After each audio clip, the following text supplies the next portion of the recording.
Ever feel like content creation is the one thing that keeps falling to the bottom of your to-do list? You sit down, ready to write a post or an email to your list, and suddenly you're overwhelmed, unsure where to start, and wondering if it's even worth the effort. This episode is going to help you change that fast, because I know how frustrating it is to spend hours trying to figure out what to say, how to say it, and wondering if anyone is even going to care. It feels like this giant task you have to tackle each week. And let's be honest, it's draining. You want to be consistent with your marketing. You want to sell books. You want to connect with your readers. But the thought of creating content every week from scratch, it feels impossible. And here's the thing. It's not just about time. It's about energy, that mental space, the emotional toll of putting something out there into the world and getting crickets in return. Today, we're going to talk about why content creation feels so hard for authors and how you can completely shift the way you approach it with a simple system that doesn't just save you time, it makes your content more effective and more authentic. Because if your content has ever felt robotic or inconsistent, or like it's not really connecting with your readers, that's not your fault. You don't need more random prompts or gimmicks. You need a system that reflects you. So let's talk about why most authors' content feels generic or exhausting in the first place. When I start working with authors, one of the first things that I notice is that their content often feels disjointed, like it doesn't have a clear thread running through it. One post is about their cat, the next is a vague promo about their book, then a motivational quote they found on Pinterest. And it's not because they aren't trying. They are trying, but they're pulling ideas from random prompt lists. They're posting what they think they should. And they're often reinventing the wheel every single week.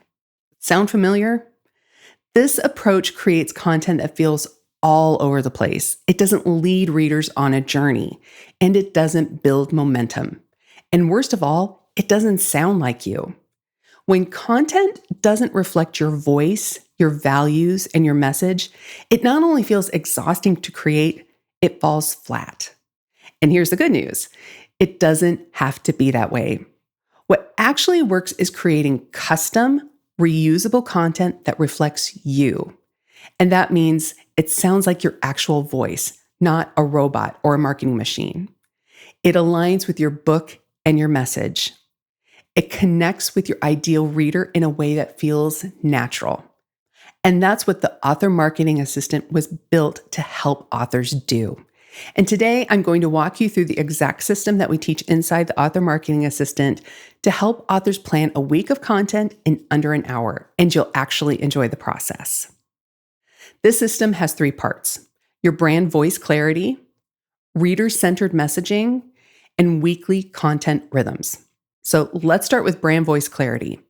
Your voice is the foundation of everything. Before you post a single thing, you need to understand what makes your voice yours. Is it warm and witty? Is it introspective and poetic? Or is it quirky and fun?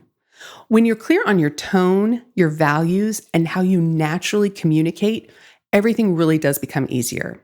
And inside the Author Marketing Assistant, we have an AI feature that helps you train your assistant to sound like you.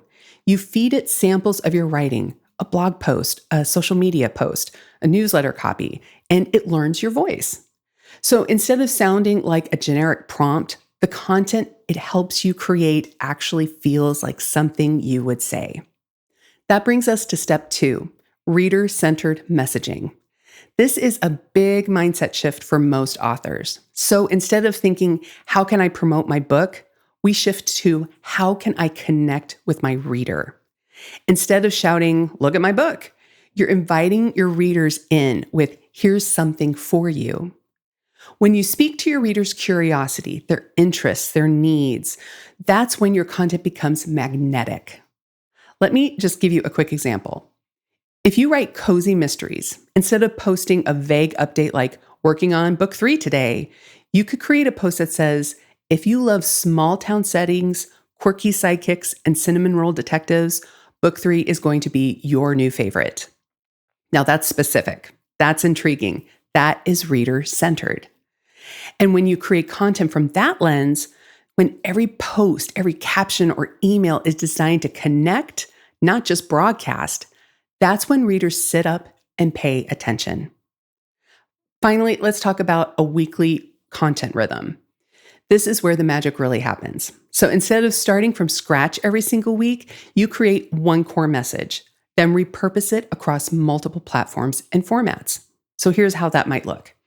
Let's say you start with one central idea, like your cozy mystery book is for readers who love small town secrets and tea with a side of danger. You use the author marketing assistant to brainstorm different angles in that message.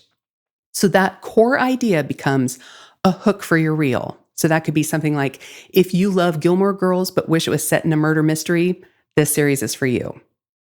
A carousel on Instagram could look like 5 reasons cozy mystery fans love this series. And then your caption could be something along the lines of, my latest book has all of your favorite cozy mystery ingredients, small towns, quirky sidekicks, and just enough danger to keep you reading late into the night.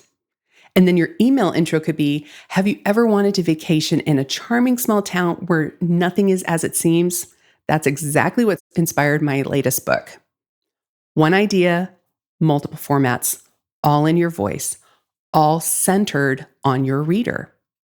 With the Author Marketing Assistant, you can plan your content for the week using this rhythm in under 60 minutes. Because once you've got your voice dialed in and your message is aligned with your reader's desires, content creation becomes less of a chore and more of a flow. And let me just say, you don't have to post on every single platform. Choose one, maybe 2 that you enjoy.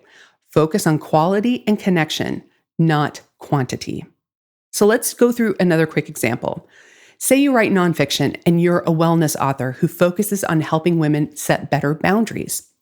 Your core idea could be, your book helps overwhelmed women say no with confidence and prioritize their own needs without guilt.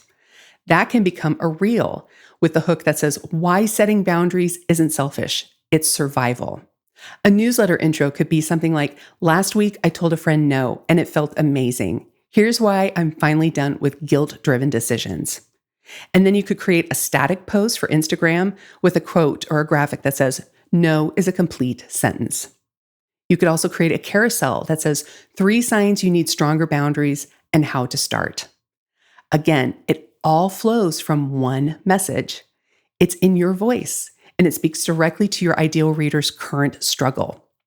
It's not about inventing something new every day. It's about building momentum from a clear message.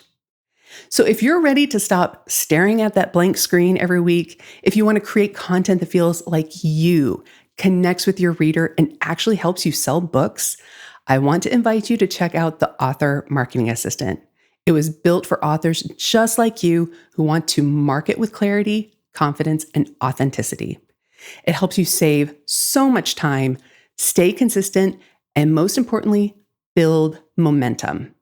So if you're tired of starting from scratch and you're ready to actually enjoy content creation again, click the link below or go to Jenn-dePaula.com to get your copy. All right, that's it for today.